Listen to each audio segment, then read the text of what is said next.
அழகா இருக்கும் மக்காச்சோளம். அரிசி கோதுமையை விடவும் அதிக சத்துக்கள் கொண்டது இந்த மக்காச்சோளம்.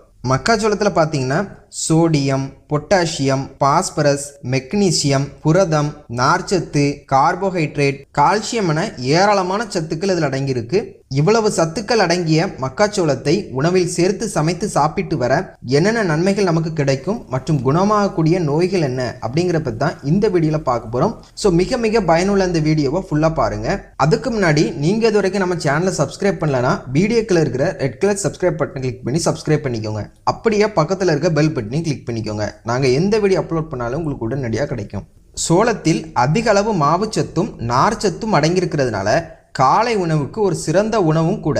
காலை உணவுகளில் கடைகளில் விற்கக்கூடிய கார்ன்ஃப்ளெக்ஸை வாங்கி சாப்பிட்றதை தவிர்த்து விட்டு முழு சோளத்தை வாங்கி அப்படியே பாயில் பண்ணியும் சாப்பிடலாம். இல்லை அரைத்து பொடி செய்து சோள தோசை மற்றும் சோள கஞ்சாகவும் இதை செய்து